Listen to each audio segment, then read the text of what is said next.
Bom dia, um feliz sábado.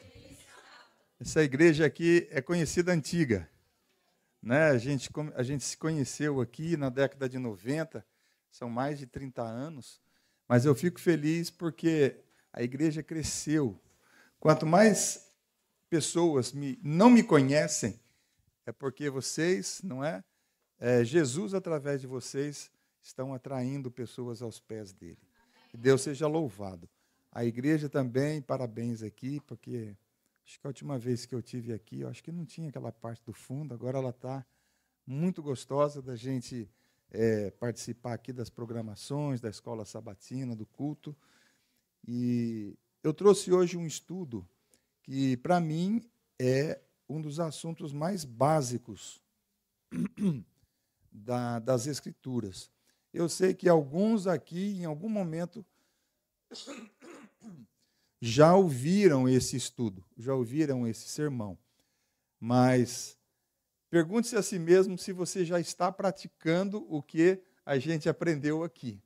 Então, às vezes a gente precisa ser relembrado de coisas para que a gente possa colocar em prática na nossa vida. Eu quero falar hoje sobre prosperidade. Prosperidade. Vocês acham que prosperidade é importante? É bom ser próspero? Com certeza. Mas a gente precisa lembrar que prosperidade só material não serve para nada. A prosperidade ela tem que ser integral. Ela tem que abranger a nossa saúde física, espiritual, física. Nós precisamos crescer em bênçãos, crescer em espiritualidade, estar cada dia preparando-se e preparados para a vinda de Jesus e para o seu reino. Existe uma falsa teologia da prosperidade que hoje é popular. Então, é baseado assim, você dá tudo o que você tem para Deus e Deus vai multiplicar. E essa é uma falsa teologia, porque ela não faz parte do que a Bíblia ensina. Mas a Bíblia, Deus quer que a gente prospere, Deus quer que a gente seja feliz, abençoado. Por isso existe sim na Bíblia a verdadeira teologia da prosperidade. E ela se encontra lá no primeiro Salmo. Abra sua Bíblia comigo no primeiro Salmo. Vamos ver aqui aonde está a verdadeira teologia da prosperidade. Salmo 1. É um salmo bastante conhecido. Ele começa dizendo assim: bem-aventurado. O que é bem-aventurado? Feliz, abençoado. Quem que é abençoado, feliz e bem-aventurado? O varão. Mas é só o varão? Não, aqui é o ser humano. Tanto o varão quanto a varoa, o homem e a mulher, que não anda segundo o conselho dos ímpios, não se detém no caminho dos pecadores, nem se assenta na roda dos escarnecedores. Então, qual é aqui a primeira condição para que ele seja bem-aventurado? Afastar-se do pecado, afastar-se da maldade. Quem pode abrir para mim? Você pode abrir para mim, por favor? Mas não é só isso, não é só afastar-se da prática do pecado e da companhia de pecadores. Nós não devemos nos isolar do mundo, mas nós não podemos viver também na prática, seguindo o conselho e o exemplo dos pecadores. Mas veja só, verso 2: antes tem o seu prazer onde? Ou seja, não tem prazer no pecado, mas tem que ter o seu prazer onde? Na lei do Senhor. E na sua lei meditar quando? O que é de dia e de noite? É o tempo todo. Aqui diz, verso 3, aquele que faz essas coisas, pois será como árvore plantada junto a ribeiros de águas, a qual dá o seu fruto na estação própria, cujas folhas não caem, e alguma coisa do que fizer prosperará. É assim que está na sua Bíblia? Hã? Aqui não diz assim, a maioria das coisas que você fará, você vai prosperar? A gente vai ser bem-sucedido, próspero, em tudo quanto fizermos. Gente, tudo é muita coisa, né? Mas é Deus que promete. E Deus é poderoso para cumprir. Deus é fiel para cumprir. Mas veja só, é que a minha tradução diz, tudo quanto fizer prosperará. Na atualizada será bem-sucedido, né? Mas a palavra tudo quanto fizer prosperará, está falando do que é esse salmo? Prosperidade. Aqui está a verdadeira teologia da prosperidade. Se cumprirmos as condições, Deus, que é fiel, certamente cumprirá a sua promessa. Agora, qual é a condição do verso 2? Meditar na lei de Deus de dia e de noite. Quando foi a última vez que você meditou em cada um dos 10 mandamentos? Foi hoje, de manhã? Foi ontem? Semana passada? Mês passado? Ano passado? Ou será que você não se lembra a última vez que você meditou na lei de Deus? Ou talvez você nunca tenha meditado na lei de Deus em cada mandamento e aplicado à sua vida. Para que Deus possa cumprir a sua promessa, nós temos que meditar na lei de Deus sem cessar. Mas, aparentemente, ninguém faz isso. Ninguém fica meditando na lei de Deus de dia e de noite, né? Por que será que os cristãos... Será que eles não conhecem esse salmo aqui? A maioria conhece. E por que a gente não consegue meditar na lei de Deus de dia e de noite? Vamos tentar encontrar um motivo aqui. Qual é a palavra que o ser humano menos gosta de ouvir? Você pede um aumento para o seu patrão? Não. A filha pede para namorar com um rapaz para o pai e o pai diz não. Né? Não é terrível. A gente não gosta de ser contrariado. Aliás, uma das primeiras palavras que o bebê aprende é não. Não é? Não chora, não faz isso, não faz aquilo, não mexe aqui, não mexe ali, é tudo não, não, não. Desde pequeno a gente aprende, uma das primeiras palavras é a palavra não. Por quê? Porque de tanto ouvir. Mas é uma palavra que não nos dá prazer. Ela traz uma angústia, né? Terrível ouvir a palavra não. Você já parou para contar quantos nãos existem nos 10 mandamentos? Você tem ideia? Vamos contar? Vocês me ajudam a contar? Vamos ver quantos nãos a palavra, os 10 mandamentos têm. Então, Gênesis 20, Êxodo, desculpe, vocês estão me ajudando aqui. Êxodo 20, verso 3, é o primeiro mandamento. Como é que começam os mandamentos? Qual palavra? Não, não. Não terás outros deuses diante de mim, não farás para ti imagem de escultura, nem significa o quê? Nem significa também não. Nós também não devemos fazer o quê? Nem alguma semelhança, tem que contar, né? Não está escrito não, mas significa não. Também não. Nem alguma semelhança do que há em cima nos céus, nem embaixo na terra, nem nas águas debaixo da terra. 5 até aqui. Acompanhe. Não te encurvarás a elas, nem as servirás. Vocês entenderam por que nós estamos contando nem? Porque nem significa também não.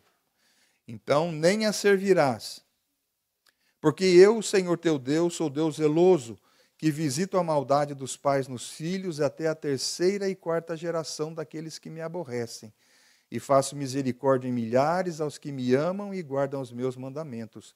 Não tomarás o nome do Senhor teu Deus em vão, porque o Senhor não terá por inocente o que tomar o seu nome em vão.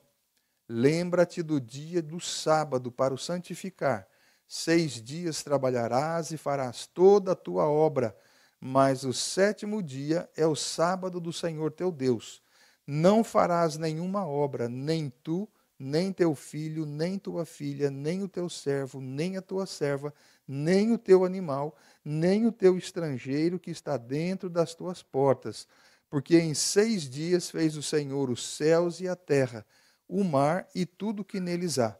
E ao 7º dia descansou, portanto abençoou o Senhor o dia do sábado e o santificou. Quero ver quem não se perdeu na conta. Quantos nãos deu até agora?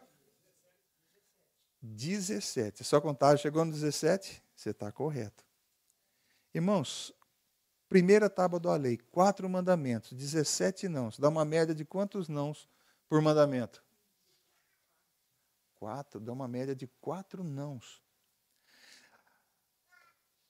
Lá na promessa de prosperidade de Deus, o que ele disse? Antes tenha o seu prazer na lei do Senhor.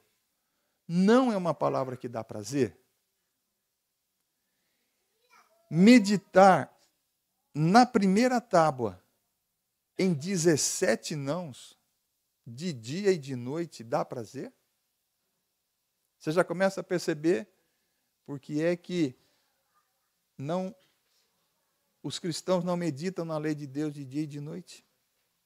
Mas vamos em frente, vamos ver na segunda tábua, vamos continuar.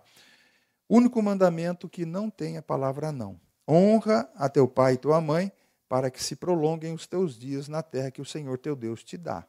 Não matarás, não adulterarás, não furtarás, não dirás falso testemunho contra o teu próximo, não cobiçarás a casa do teu próximo, não cobiçarás a mulher do teu próximo, nem o seu servo, nem a sua serva, nem o seu boi, nem o seu jumento, nem coisa alguma do teu próximo.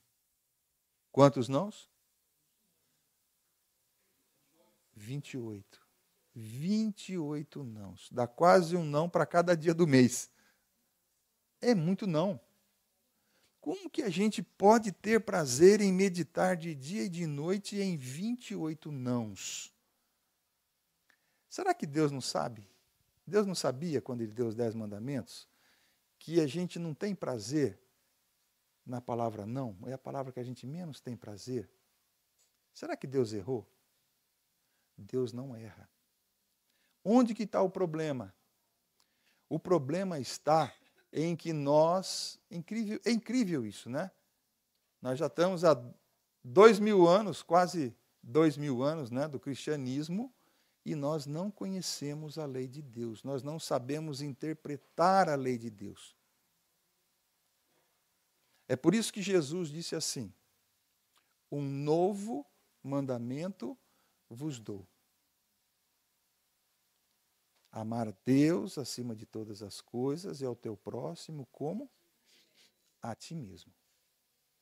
Então, onde está, se Deus é amor, se a lei de Deus é a transcrição do caráter de Deus, então a lei de Deus é amor. Mas aonde que está o amor na lei? A lei de Deus protege. Né? A lei de Deus protege. Nisso está o amor de Deus. Essa é uma visão, não é incorreta, mas é muito limitada. É só a pontinha do iceberg. Nós não compreendemos a lei de Deus. E o objetivo do nosso estudo hoje é a gente entender a lei de Deus, para que a gente tenha prazer na lei de Deus e a gente possa meditar na lei de Deus de dia e de noite, e tudo que a gente fizer vai prosperar. Nós vamos ser bem-sucedidos em tudo que a gente fizer.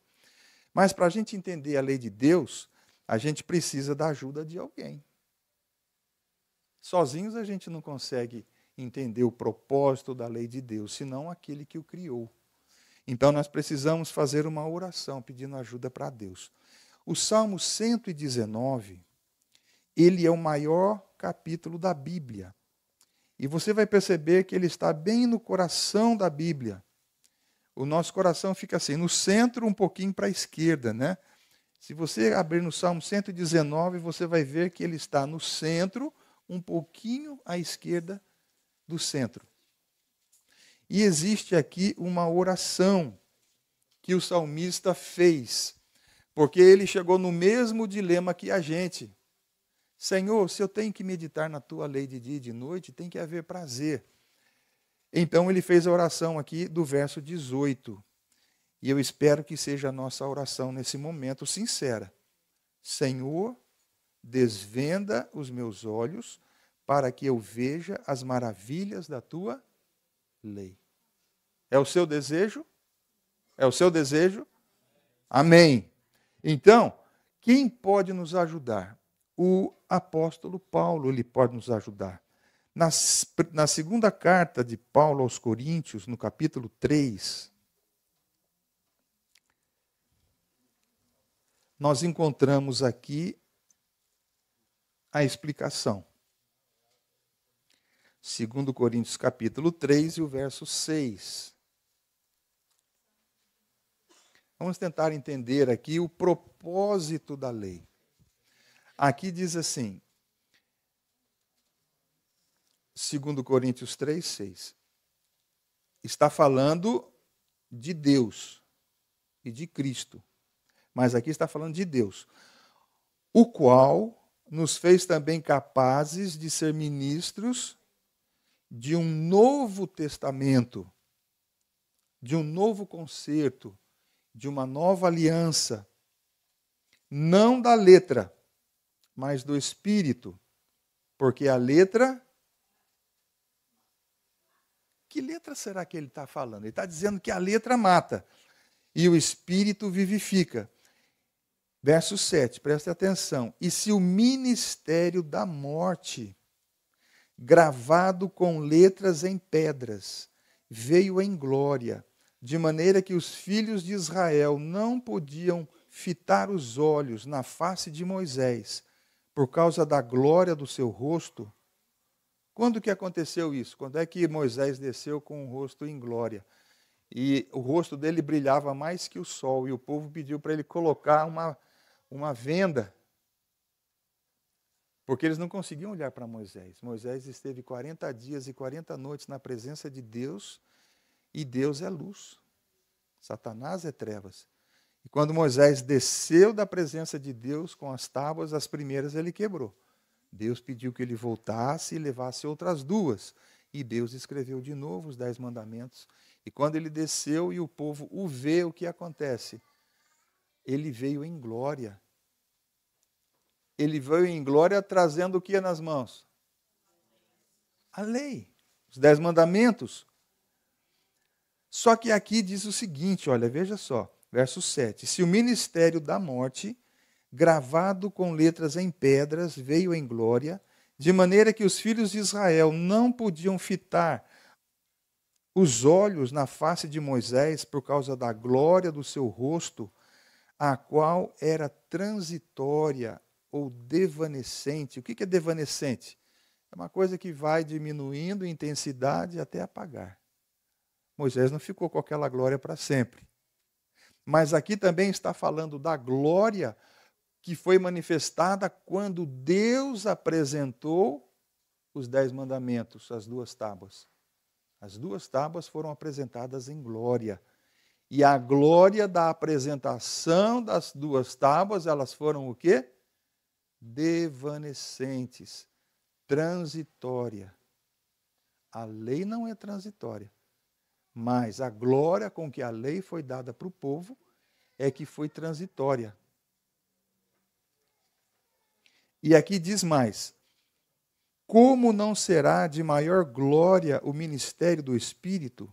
Porque se o ministério da condenação foi glorioso, muito mais excederá em glória o ministério da justiça. Vamos entender aqui o que é que está dizendo aqui. Aqui está dizendo que existem 2 ministérios. Existe o que é ministério?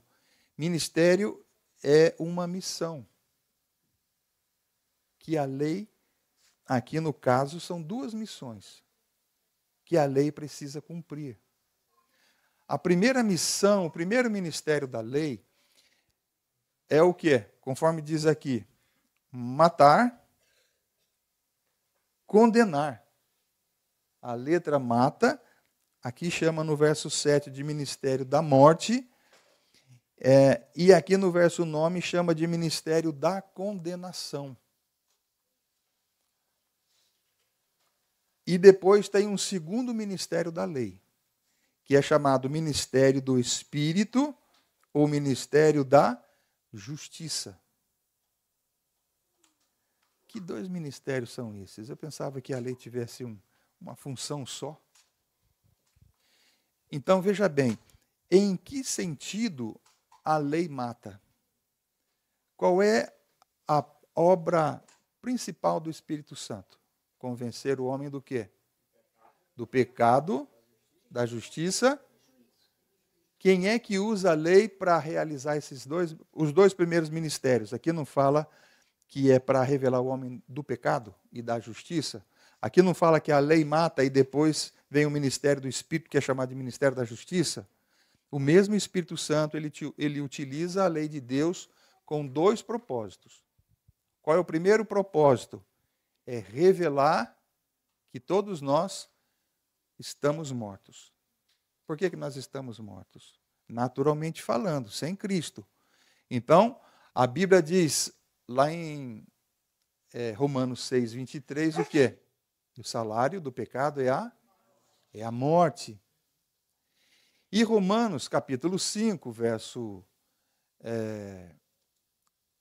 12, diz que todos pecaram e destituídos estão, aliás, esse é Romanos 3, 23, todos pecaram e destituídos estão da glória de Deus. E Romanos 5, 12 diz, assim como por um homem, Adão, entrou o pecado no mundo e pelo pecado a morte, assim o pecado passou a quem? A todos os homens, todos os seres humanos. Por quê? Porque todos pecaram. Então, quem é que revela que nós somos pecadores? A lei. Não é? Não terás outros deuses, não farás para ti imagem de escultura, não tomarás o nome do Senhor teu Deus em vão. Ali estão os 10 mandamentos. Não adulterarás, não matarás, não furtarás. Então, o primeiro propósito da lei é revelar que nós somos pecadores. Então, o Espírito Santo, na sua obra de nos convencer do pecado, ele nos conduz até a lei, ele nos apresenta a lei. O Espírito Santo, ele constrange a nossa consciência a respeito da nossa malignidade. Qual é o primeiro passo da salvação? Reconhecer que somos pecadores. Esse é o primeiro passo. Aquele que não se reconhece pecador, ele não sente a necessidade de um Salvador. E ele vai se perder. Então, quando a Bíblia diz que a letra mata, não é que a lei não serve para nada. A lei serve para um propósito muito valioso, muito importante. Então, ele vai e nos apresenta os 10 mandamentos. E o que eles fazem conosco? Poxa vida, eu sou transgressor aqui de todos. Se você compreender o que significa não terás outros deuses diante de mim, né? Mas, poxa, eu pratiquei, alguns podem pensar, praticamente todos, né? Mas a gente praticou todos ali. Se a gente entender direitinho o que significa cada mandamento. E agora, o que acontece?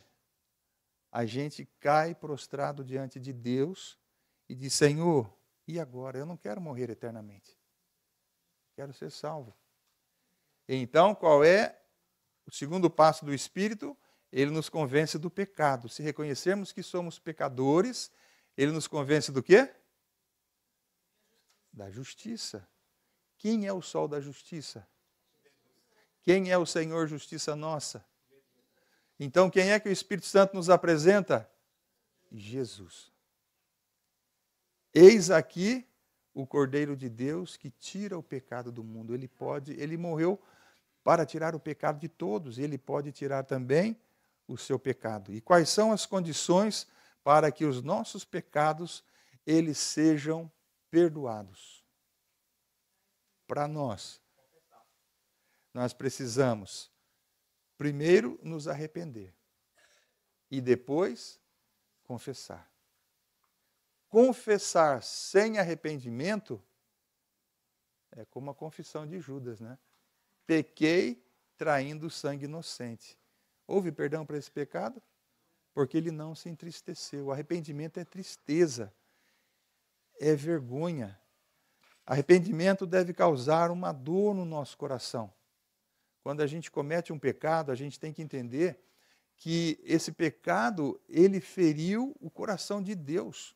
Quer seja um pecado contra o próximo, quer seja um pecado contra nós mesmos, é Deus quem sofre, porque Ele é Pai e ama a todos.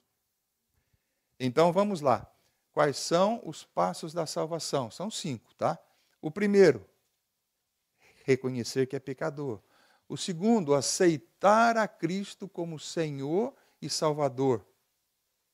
Crer no Senhor Jesus e será salvo tu e tua casa, disse Paulo lá para o chefe da prisão, né? Mas não basta aceitar a Cristo como Salvador. Arrependei-vos e convertei-vos, disse Pedro lá no Pentecostes, né? Capítulo 2, verso 38, arrependei-vos e convertei-vos para que sejam apagados os vossos pecados. Então, para que os nossos pecados sejam apagados, existe uma série de condições. Não é só crer em Jesus. Tiago diz que até os demônios creem e estremecem, e eles não estão salvos porque creem em Jesus. Arrependimento. Depois vem a confissão. 1 João 1,9 diz o quê? Se confessarmos os nossos pecados, Ele, Deus, é fiel e justo para nos perdoar os pecados e o que mais? Nos purificar de toda injustiça. Então nós precisamos confessar. Levítico 5,5 diz assim: cada um confessará aquilo que pecou. A confissão que pode trazer para nós o perdão dos pecados, ela tem que ser específica, ela não pode ser genérica. Eu posso orar a vida inteira: Senhor, perdoa os meus pecados. Quantos pecados Ele perdoou? Nenhum. Cada um confessará aquilo que pecou. Nós temos que reconhecer o erro. Nós temos que reconhecer o nosso defeito de caráter, para que a gente possa vigiar e orar para não cair mais nas tentações que caímos. Se a gente pede, Senhor, perdoa os nossos pecados, eu não reconheci erro nenhum. Eu não tenho nada em foco. Eu não tenho nada que remediar, que corrigir, que ser curado. É interessante, eu fui católico até eu me casar, até os 23 anos. Tem mais alguém aqui que é católico ou foi católico? Sim. Então, o que é que a gente aprende na primeira comunhão? Que antes da confissão tem que ter o quê?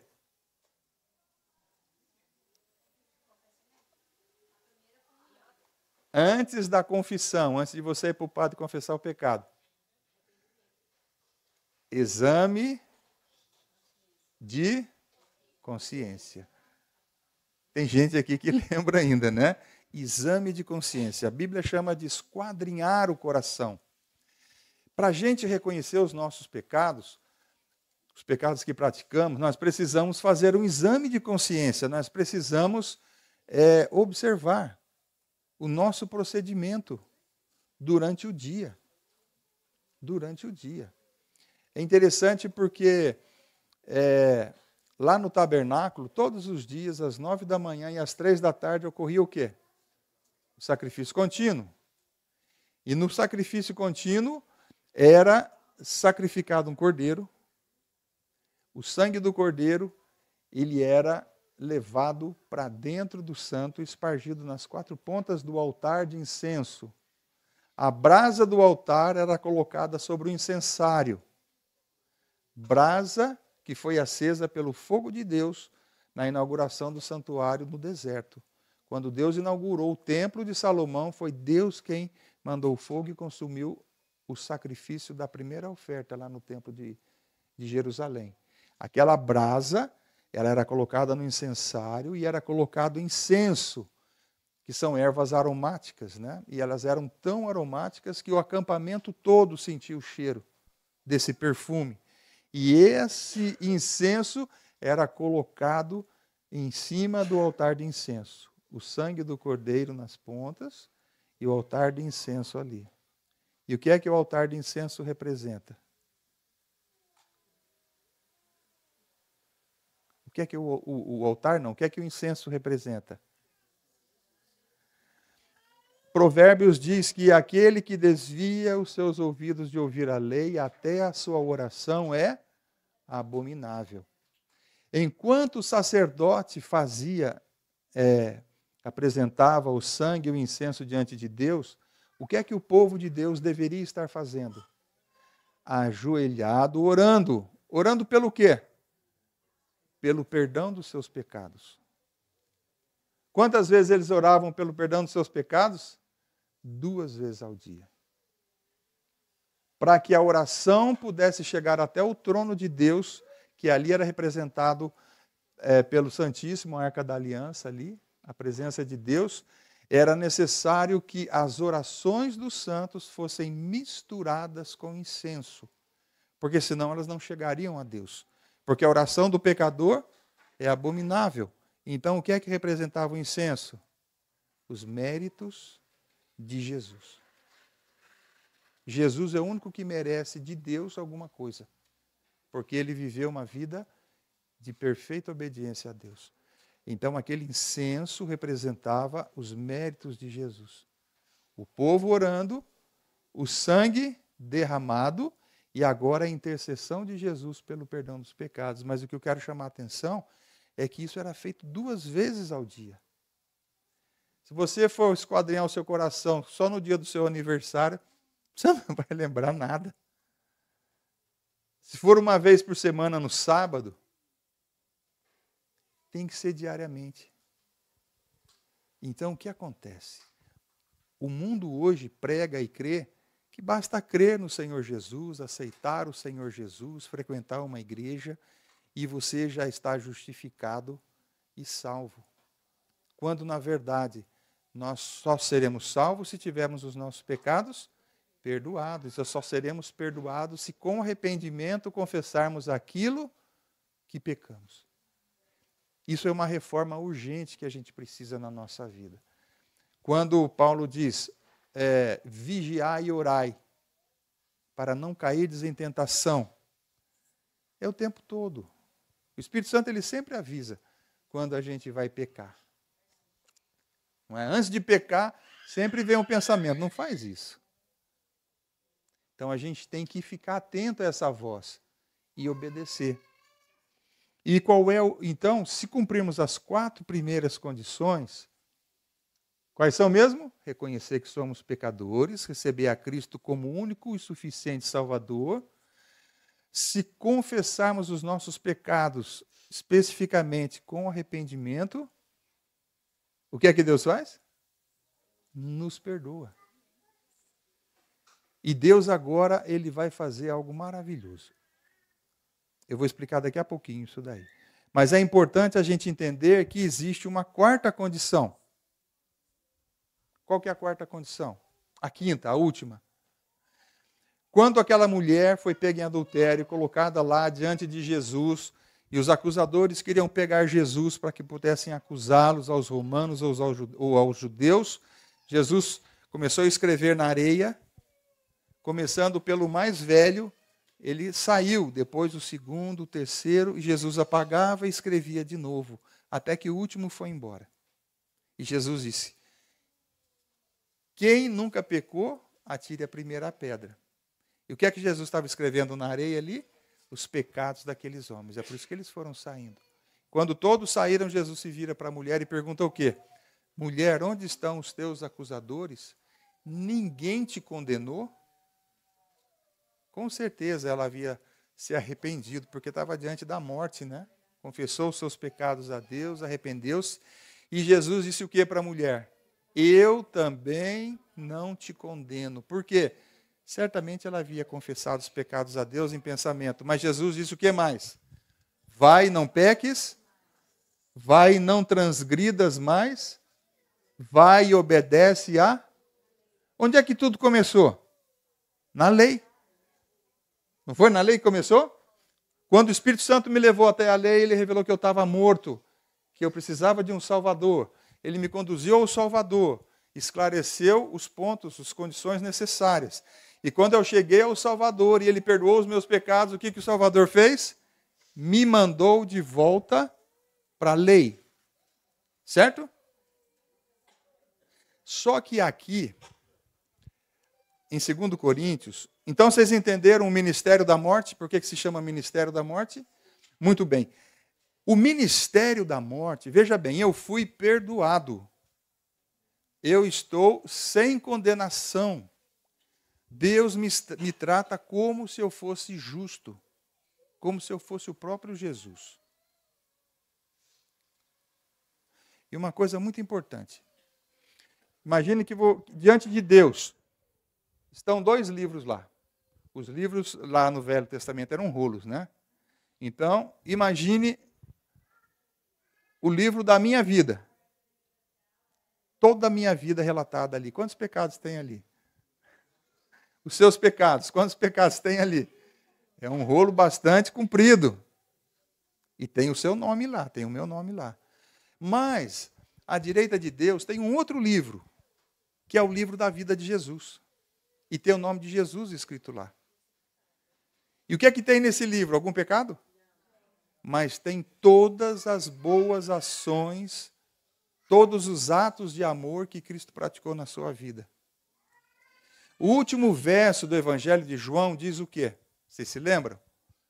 Diz assim que se tudo que Jesus fez, não é que Jesus pregou, tudo que Jesus fez fossem escritos em livros, João cuidava que o planeta Terra não seria grande o suficiente para conter todos os livros que seriam escritos. Que tamanho que é o livro das ações de justiça e de amor de Jesus? É infinito, ele é finito, mas ele é imensurável. Você não consegue enxergar nem o começo do livro dele, vai embora. Quando nós vamos a Deus, reconhecendo que somos pecadores, aceitando a Cristo como nosso Senhor e Salvador, com arrependimento confessamos os nossos pecados, sabe o que Deus faz? Deus, ele apaga o nosso nome do nosso livro. E ele escreve ali o nome de quem? De Jesus. Eu vou dizer uma coisa para vocês prestem bem atenção para vocês não distorcerem as minhas palavras, tá? O pecado não pode ser perdoado. Nenhum pecado pode ser perdoado. Pecadores podem ser perdoados. Mas o pecado precisa ser pago. O pecado precisa ser pago. Deus, ele pode perdoar pecadores. A Bíblia chama isso de perdão dos pecados. A Bíblia chama de perdão de pecados. Então não é errado dizer que Deus perdoa pecados.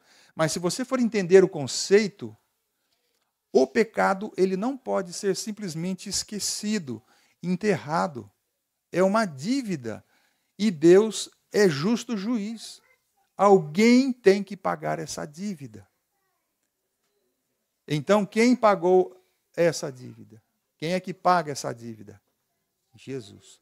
Então, quando fomos perdoados por Deus, no nosso livro é escrito o nome de Jesus. E agora Jesus ele tem que pagar, sofrer a penalidade, o castigo de todos os pecados que eu cometi, que você cometeu. No Velho Testamento era futuro, ele teria que pagar. Ele já pagou. Mas vocês entenderam que o nome de Jesus teve que ser escrito no nosso livro e ele morreu por causa dos meus pecados. Se ele não morreu por causa dos meus pecados, então eu estou perdido. E Deus agora, ele não nos entrega um livro em branco para ele começar o registro na nossa vida do zero. Isso é um dom precioso demais. Deus, ele apaga o nome de Jesus do livro dele e ele escreve o meu nome lá. Ele escreve o seu nome lá. Deus, quando olha para alguém que se converteu e que confessou os pecados, e que se arrependeu e que toma uma firme decisão com Deus de não voltar a praticar os mesmos pecados com a ajuda dele, ele olha para nós, ele olha para o nosso livro, e o que é que ele vê no nosso livro? Todos os atos de amor de Jesus. E ele nos trata como se tivéssemos vivido a vida que Jesus viveu. O que é que nós, como pecadores, merecemos de Deus? Só uma coisa: a morte. O que é que Jesus, como Filho perfeito de Deus, merece? Tudo. Irmãos, isso se chama justificação pela fé. A justificação pela fé é algo que a gente não consegue entender plenamente, porque a nossa mente é finita. A irmã White, ela diz que o dia que nós compreendermos o que é justificação pela fé, o diabo não terá mais poder para nos levar a pecar. Porque é algo grande demais para pecadores como nós, ingratos, profanos.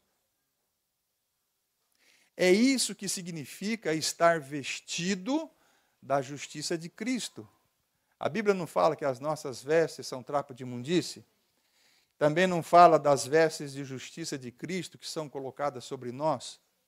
Para que as vestes de Cristo possam ser colocadas sobre nós, nós temos que nos despir das vestes de injustiça. Então, a troca é o seguinte: Jesus, ele tira as vestes, o manto de justiça dele, ele pega as nossas vestes e coloca sobre ele. Ele não merece isso. Mas as vestes de justiça que pertencem só a ele, ele coloca sobre nós. Portanto, não existe a possibilidade de Cristo colocar as vestes de justiça dele, de obediência perfeita, sobre alguém enquanto ele comete pecados conhecidos, pecados acariciados, pecados planejados. Ele não pode colocar as vestes de justiça dele sobre nós. Por isso é que nós precisamos mudar a nossa vida, o nosso comportamento, a nossa conduta. Nós temos que esquadrinhar o coração, né? Quanto tempo dura a justificação? Uma vez justificados, quanto tempo dura a justificação? Essa é a pergunta básica de salvação. A justificação, ela dura até pecarmos novamente. Entenderam? O que acontece? Romanos 6, 3, 25. Romanos 3, 25. Vamos ler a partir do verso 23. Porque todos pecaram e destituídos estão da glória de Deus, sendo justificados gratuitamente pela sua graça, pela redenção que há em Cristo Jesus, ao qual Deus propôs para propiciação pela fé no seu sangue, para demonstrar a sua justiça pela remissão de que pecados? O que está escrito aí? Termina a frase. De que pecados? Dos pecados dantes cometidos. Deus só perdoa pecados passados, confessados, dos quais houve arrependimento. Deus não perdoa pecados futuros. Quando nós somos perdoados e justificados, a veste de justiça de Cristo está sobre nós. Porém, se voltarmos a pecar, o que é que Romanos 6, 23 diz? O salário do pecado é a... E nós estamos novamente sobre a condenação de Deus. Não é à toa que João escreveu na sua primeira carta, capítulo 2, verso 1. Vocês se lembram?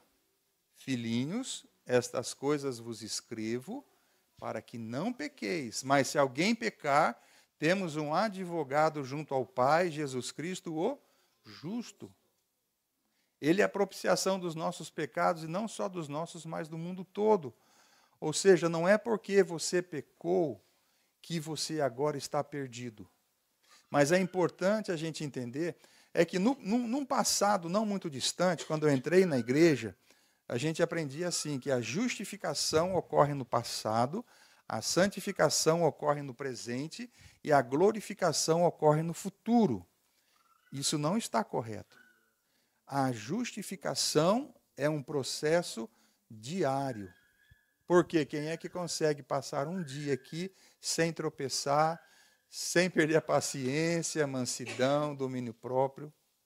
Justificação é um processo diário. Nisto cremos aparece em 2 lugares. A igreja reconhece isso, mas a gente, os mais antigos aqui se lembram, né? Que a gente aprendeu que justificação era passado. Justificação é diária. Pecamos, não precisamos esperar um momento específico. Podemos elevar o nosso pensamento a Deus, confessar o nosso pecado, tentar reparar o dano que nós fizemos e seremos imediatamente justificados novamente. Então, muitos estão seguros porque um dia se converteram, um dia se entregaram o coração a Jesus, mas não existe a justificação diária. Isso é muito importante. Então, as vestes de Cristo estão sempre sobre nós? Não. Durante o tempo em que estamos em paz com Deus. Pecamos novamente, não precisamos perder por muito tempo, é confessar o pecado. E vigiando e orando. A gente vai permanecer justificado, mas é importante a gente ter essa noção. Não é assim, uma vez que eu fui batizado, eu estou justificado. Tá certo? Vamos voltar no Ministério da Justiça, porque agora vem o Ministério da Morte, vocês entenderam? Isso aí todo mundo aprende quando estuda a Bíblia para ser batizado. Mas agora vem o Ministério da Justiça, que é chamado também de Ministério do Espírito. Então, na segunda carta aos Coríntios, no capítulo 3, que a gente estava lá, vamos só relembrar o que é que o texto fala.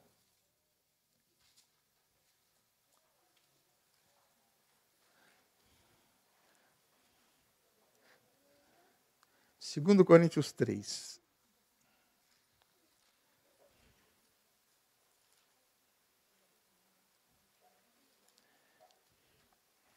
Não repara na minha Bíblia não, porque é a primeira Bíblia que eu tenho, está tudo escrito aqui. Eu tenho umas 20 Bíblias lá em casa, mas não consegui passar limpo. Então ela está aqui bem precariazinha, mas ela é bem usada. Aqui diz assim, verso 8, como não será de maior glória o ministério do Espírito? Porque se o ministério da condenação foi glorioso, muito mais excederá em glória o ministério da justiça. Então, quando o Espírito Santo nos convence da justiça, não é só de Cristo que ele nos convence. Ele nos convence também da justiça. Sem santificação, ninguém verá o Senhor. Só justificação não basta, tem que haver em sequência santificação. E o que é santificação? O que significa santo? Separado. Também significa separado, mas não é o principal significado. A igreja adventista ela tem sido muito prejudicada, porque isso é um conceito bem recente, né? E a gente aprende que santificação é separado. Santificação vem da palavra santo, Espírito Santo. Quando Isaías diz assim, santo, santo, santo, é o Senhor nosso Deus. Ele está dizendo separado, separado, separado é o Senhor nosso Deus? Isso é louvor? Irmão, santo vem de santidade. Santidade significa ausência de pecado, ausência de malignidade, ausência de maldade. Santo significa alguém que é cheio de amor e que ele só tem amor. Deus, ele não tem amor, ele é amor. Santos vem de santidade. Santificação vem de santidade. O homem ele foi criado santo, à imagem e semelhança de Deus, mas com a queda, a imagem de Deus desapareceu quase que completamente no homem. O ser humano quase se tornou satânico. E agora Deus, ele quer restaurar o nosso caráter. O plano da salvação não é só perdoar e levar para o céu, é perdoar e restaurar o nosso caráter. Agora a gente recebeu um livro com todas as obras de Jesus. Irmãos, é o seguinte, eu vou pedir mais uns 15 minutos aqui. Tá bom? Então, essa música é para eu terminar o sermão aqui. Se vocês quiserem, eu termino. A gente faz oração, aí eu volto uma outra oportunidade e concluo. Veja bem, você pode tirar a música? Muito bem. É o seguinte. Aqui fala do ministério da justiça. Você já parou para pensar? A gente fala muito da justiça de Cristo, né? Da justiça dos santos. O que é justiça? A lição da escola sabatina do trimestre passado falou do amor e da justiça de Deus, mas falou da justiça só no sentido de juízo, só no sentido de julgamento, fazer justiça. Mas a palavra justiça na Bíblia, o significado dela é mais amplo.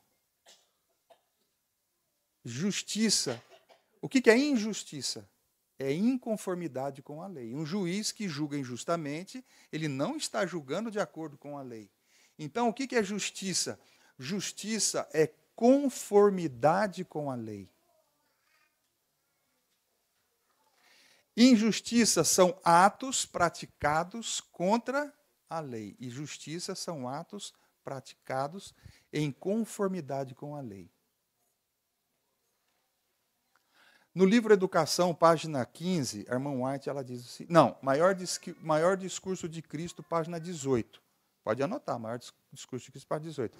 A irmã White, ela diz o seguinte, justiça é santidade, é semelhança com Deus. Qual é a justiça de Cristo? São todos os atos santos de amor que Cristo praticou. Nós seremos julgados pelos nossos atos.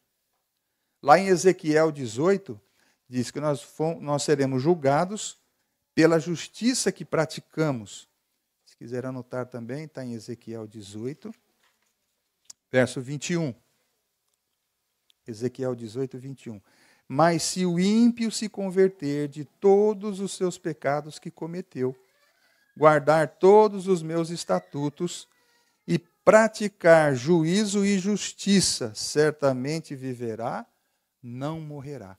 O ser humano, gente, você não fazer as coisas não é amor.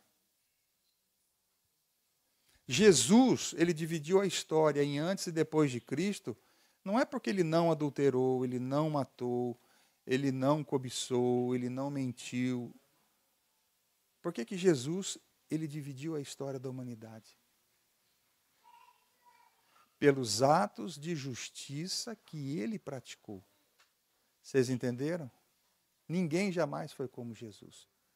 Ninguém jamais curou como Jesus, perdoou como Jesus, falou como Jesus, alimentou, ressuscitou mortos, libertou do peso da condenação do pecado, quando ele perdoava as pessoas, da possessão de demônios.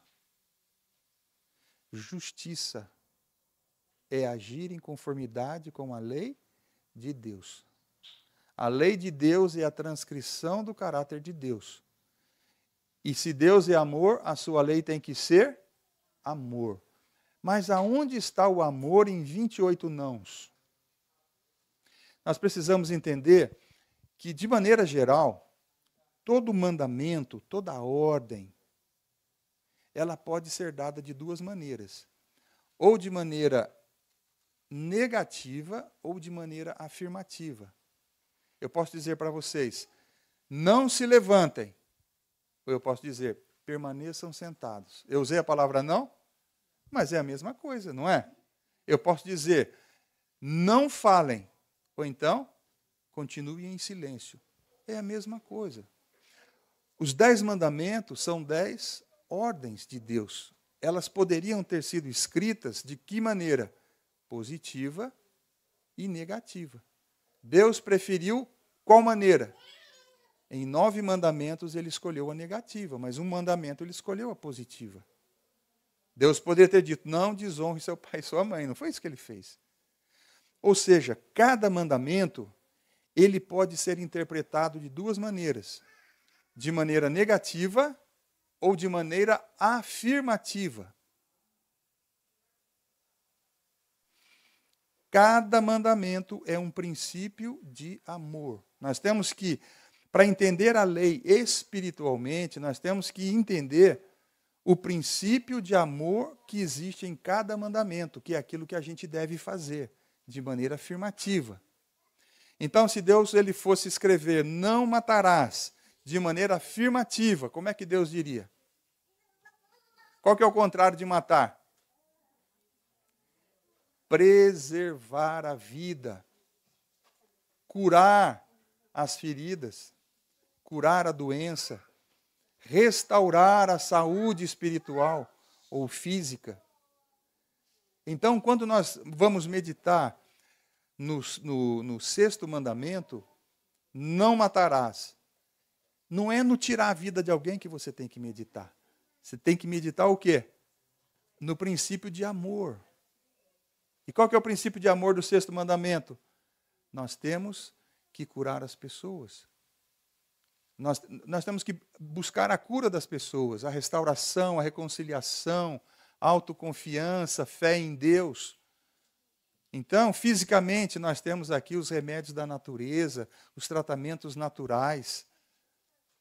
Com relação às emoções, nós podemos levar amor, amizade, palavras de esperança, levar a Cristo para as pessoas. Porque todos estão mortos já. A gente não precisa nem matar, né? Todo mundo está condenado à morte. Então, o que a gente tem que meditar, veja bem, quando o Espírito Santo, ele mostra a letra da lei, que são os 28 nãos, ele mata a gente.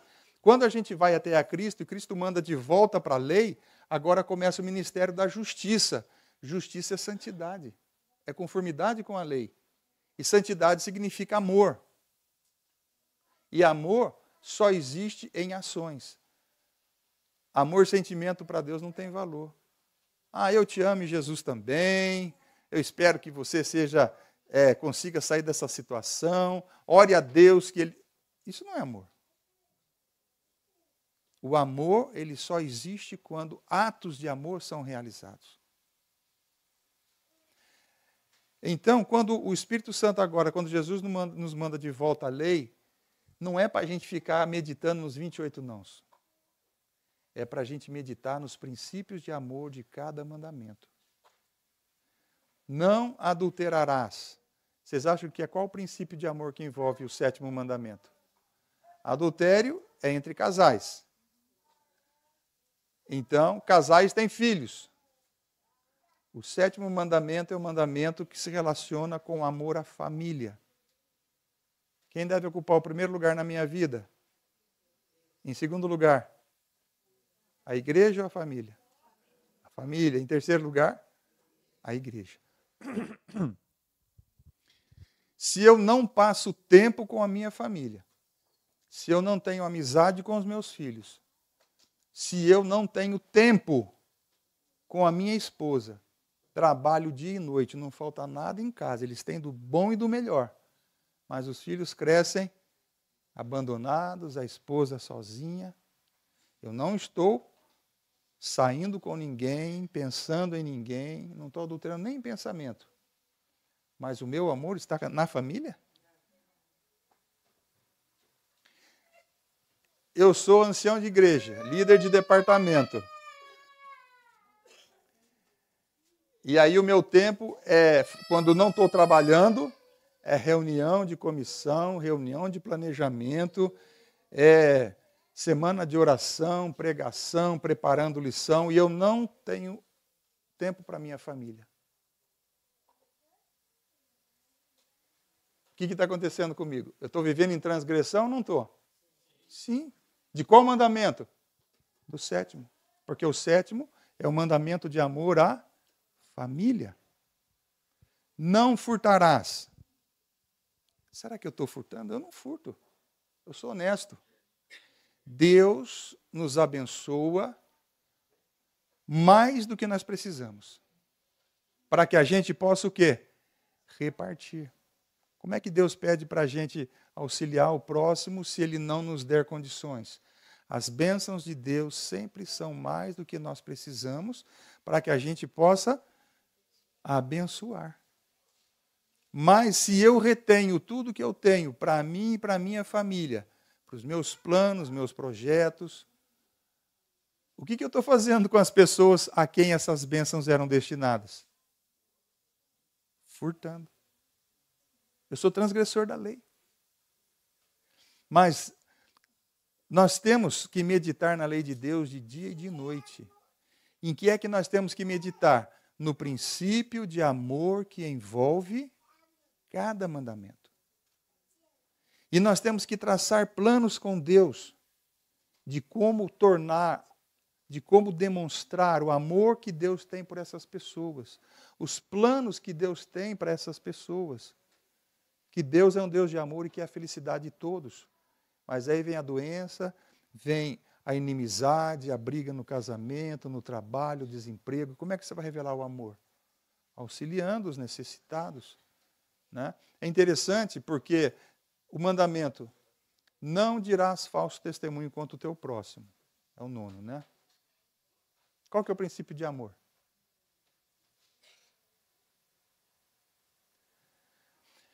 O que é falso testemunho? É quando você difama alguém. Né? Se você difama alguém, é porque você não gosta dessa pessoa. Se você difama alguém, é porque você não quer que essa pessoa com quem você está falando ame aquela pessoa. Isso é falso testemunho. Qual é o princípio de amor desse mandamento? É o princípio da reconciliação. É o princípio da pacificação. Bem-aventurados os pacificadores, porque eles verão a Deus. Então, se alguém vem falar mal de alguém para você, o que você tem que fazer? Ouvir? Não, você tem que reconciliar. Você tem que pacificar. A gente veio a esse mundo para ser reconciliador, assim como Cristo veio a esse mundo para nos reconciliar com Deus.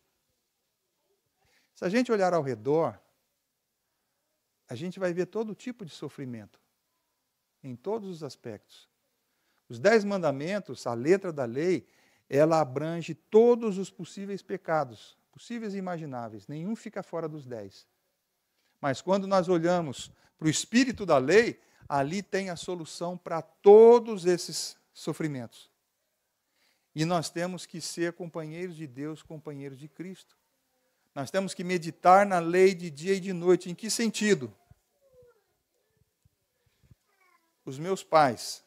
O que é honrar pai e mãe? Não é só respeitar, é cuidar, é amar. Precisamos levar a eles força emocional, amizade, recursos financeiros se forem necessários. Em todos os aspectos nós temos que cuidar dos nossos pais, principalmente na velhice, porque nós somos cuidados por eles. Só que o rei, no tempo do profeta Eliseu, ele chamava Eliseu de meu pai. Eliseu já estava com uma certa idade. A irmã White, nos dias dela, tinha um senhor na igreja que eles chamavam de Papai Pearson. Ele era um pai para a igreja. Nós podemos incluir no mandamento, honra teu pai e tua mãe, todas as pessoas de mais idade, mais experientes. Podemos incluir nossos avós, nossos tios. Podemos incluir também os irmãos e as irmãs mais velhas da igreja, da nossa comunidade. Nós temos que honrá-los. Nós temos que cuidar deles. Se você for pensar que benefício você pode fazer para as pessoas que você conhece e que você se encontra diariamente,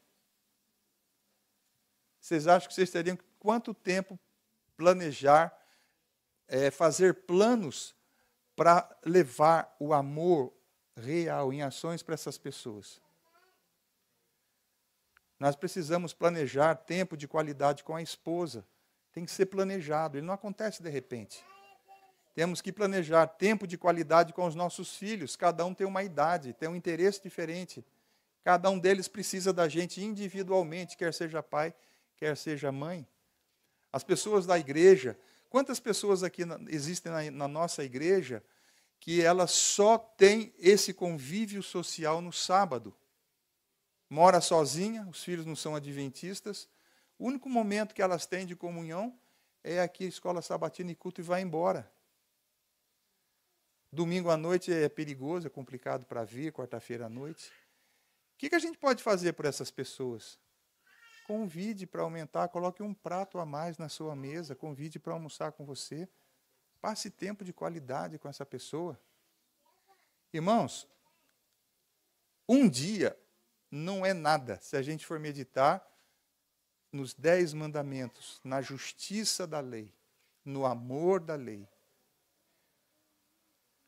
A irmã White, ela tem também algumas passagens, né, alguns livros, que ela diz o seguinte: se você semear pensamentos, você vai colher atos. Se você semear atos diariamente, você vai colher um hábito. E se você semear os hábitos, você vai colher o caráter. Qual é a única coisa que nós vamos levar para o céu? Como é que o caráter ele vai ser restaurado à imagem e semelhança do caráter de Deus? Bons pensamentos levam a boas ações. Boas ações repetidas levam a hábitos. E o hábito é difícil de quebrar. É difícil de quebrar. Uma sargento uma vez me procurou no trabalho no CTA, e ela disse: Cláudio, estou grávida. Ela já tinha quase 40 anos. E eu quero que minha filha, o meu filho, tenha saúde, seja perfeito. O que eu faço? Eu dei várias orientações para ela. Eu disse: você precisa tomar água. Mas eu nunca tomei água na vida. Falei: nossa, mas quando você come arroz e feijão, quando você come uma fruta, quando você toma um suco, você está tomando água. Mas não é desse tipo de água que eu estou falando para você. É H2O mesmo, água. Você tem que tomar pelo menos 2 litros de água por dia, ou em média 2 litros de água por dia. Ele falou: mas Cláudio, água para mim é insuportável. Eu falei assim: ó, se você quer ter uma filha saudável, você vai precisar. Comece com meio copo de água ao levantar, meio copo de água meia hora antes das refeições, e antes de dormir você toma meio copo de água e vai aumentando aos pouquinhos. Não passou um mês. Ela voltou apavorada na minha sala. Ela disse assim: Cláudio, o que é que eu faço? Eu não consigo parar de beber água. O que aconteceu? Ela teve que se esforçar no começo, mas pela repetição aquilo se tornou um hábito. E o hábito passou a fazer parte do caráter dela, porque o nosso caráter é formado pelos nossos hábitos. Maus pensamentos, más ações, maus hábitos, mau caráter. Bons pensamentos, boas ações, bons hábitos, um bom caráter. Como é que o amor vai se desenvolver em nós? Quando, mesmo sem vontade, mesmo sem desejo, nós orarmos pelos nossos inimigos, pelo nosso próximo, mesmo sem vontade, realizarmos, não pagarmos o mal com o mal, mas o mal com o bem. À medida que a gente for praticando essas coisas, o nosso coração ele vai sendo transformado pelo Espírito Santo. O Espírito Santo não transforma o nosso coração para a gente fazer essas coisas. A gente tem que agir por princípio, não por desejo, inclinação ou instinto. Então, quando o salmista diz: tem prazer na lei do Senhor, irmãos, quando a gente começa a praticar essas coisas, e a gente vê os resultados, a gente vê a salvação, a restauração, a gratidão das pessoas, a amizade que é formada. Irmãos, isso não tem como medir a alegria que a gente sente e a gente quer continuar. É que nem dar estudo bíblico, né? Primeiro estudo lá você dá com medo, depois que você dá o primeiro, o segundo, o terceiro, as pessoas, um se batiza, outro não se batiza, mas aquilo se torna um hábito, você não consegue parar de falar de Jesus para as pessoas. Então nós temos que agir por princípio e não por impulso. Porque o impulso é passageiro, a pessoa começa e abandona. Finalmente, então, conclusão final. Deus é amor. O amor desapareceu do nosso coração com o pecado dos primeiros pais. né? E para esse amor poder retornar, nós temos que fazer o quê? Meditar na lei de Deus, na justiça da lei, no amor da lei, de dia e de noite. Jesus disse assim: eu não vim para abolir a lei, mas eu vim para... E o que ele fez durante a vida dele? Só atos de amor, só atos de justiça. E é esse tipo... Agora eu pergunto para vocês, isso é fazer boas ações, é para a gente ganhar a salvação? Boas ações pagam o nosso pecado? Boas ações ganham pontinhos lá no céu? Não. O que é que nos dá direito à salvação? A morte de Cristo no Calvário. Só isso, mais nada. Mas se a gente for lá no livro de Efésios, no capítulo 2, onde fala que pela graça sois salvos, isso não vem de vós, vem de Deus, não vem das obras para que nem se glorie. O verso 10, Efésios 2:10. O verso 10 diz assim: porque somos feitura sua, criados em Cristo Jesus para as boas obras, as quais Deus preparou para que andássemos nelas. As boas obras devem ser consequência da salvação, consequência da justificação. As boas obras devem ser simplesmente por gratidão, por amor. Porque é para isso que Jesus nos salva, para restaurar o nosso caráter ao caráter de Deus, que é amor. Conseguiram entender? Que decisão que a gente tem que tomar hoje? Meditar nos mandamentos. A primeira coisa que a gente tem que fazer é descobrir o princípio de amor de cada mandamento.